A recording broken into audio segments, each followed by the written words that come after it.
ഇപ്പൊ നമ്മളെ കുറിച്ചുള്ള ട്രോളുകൾ എന്നൊക്കെ പറഞ്ഞ് വലിയ ട്രോളുകളൊക്കെ കാണുന്നുണ്ടോ? ഇല്ല. പൊതുവെ അതിലൊരു മാന്യതയൊക്കെ വന്നിട്ടുണ്ടെന്നേ അല്ലേ? അങ്ങനെ ഭയങ്കരമായിട്ട് അപമാനിച്ചൊക്കെ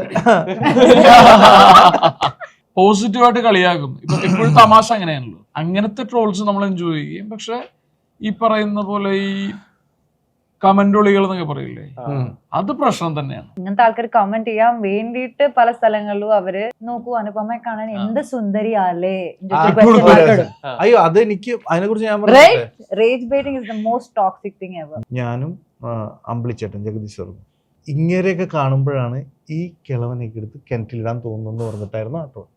എന്റെ മോനെ എന്റെ എല്ലാ ഉപ്പാക്ക് എല്ലാവർക്കും വിളിയായിരുന്നു. ഏറി പോവാന്ന് പറഞ്ഞാൽ അമ്മാതിരി ഏറി പോയത്.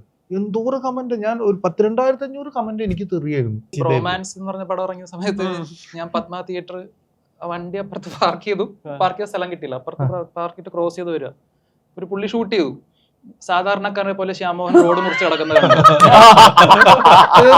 തുടങ്ങി, താഴെ തെറി തുടങ്ങി. ഇവനോ ആരോ അവനോ സാധു മറ്റവനാണോ. അപ്പൊ ഞാൻ പോയി കമന്റ് ചെയ്തു. പിന്നെ ഞാൻ റോഡ് എന്ത് ഇഴഞ്ഞു വരണോന്ന് അപ്പൊ പോസിറ്റീവായി, ശരി കലക്കി വെച്ചാനേ.